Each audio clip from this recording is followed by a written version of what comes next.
insecurities are not always a bad thing. There's always two sides to an insecurity.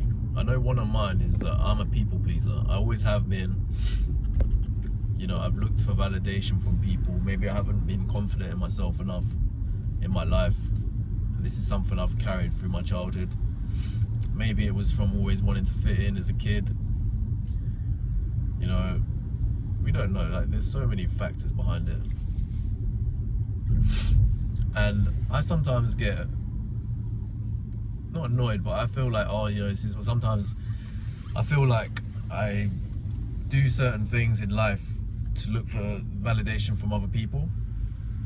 You know, like I like to listen to music quite loudly in my car with the windows down sometimes.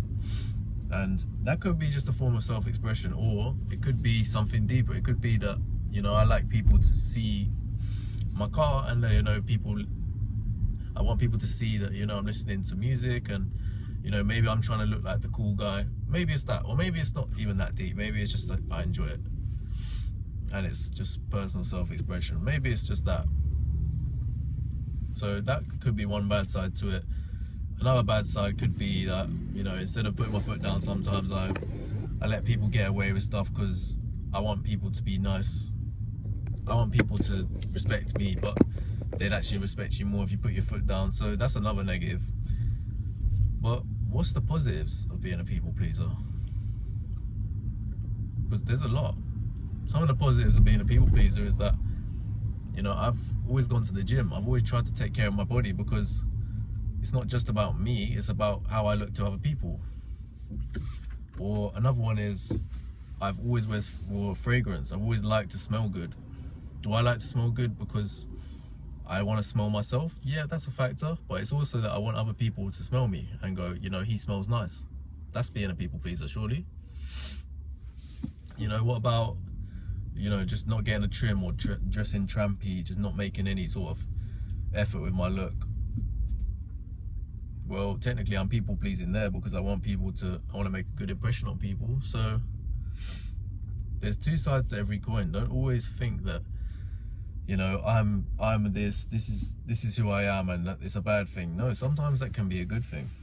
What about the person who's not a people pleaser, who's the opposite end of the scale, who doesn't give a fuck what people think and goes, you know, I don't care what they think, I don't care about other people's opinions? Well, that could be a person that turns out to be obese because they don't care about their image in society. It could be a person that is just rude to every single person because they're not a people pleaser, they don't care, they just get their own way. They could be a complete manipulator and narcissist. So me being a people pleaser is actually something that could help me in my life. Whenever I see people and in an environment, I always want to be, you know, friendly. I always want to be welcoming and nice to people and take care of people. You know, what country are you from? What do you do? You know, what's your hobbies? You know, find a sort of common ground with people. That's a strength. So that would have been seen as an insecurity of mine. I've had people tell me before, you know, like, you're a people pleaser and, you know, that you need to work on that. But true, but at the same time, there's a lot of benefits that will come from it. So I think the lesson is, look for the juice, look for the good stuff in your insecurities. Don't try and be like everyone else. You know, you're a people pleaser. Okay, just stop that. Be rude to people, get your own way, do what you want. You know, don't care about how you look because you stop trying to please people. You know, that would work against me.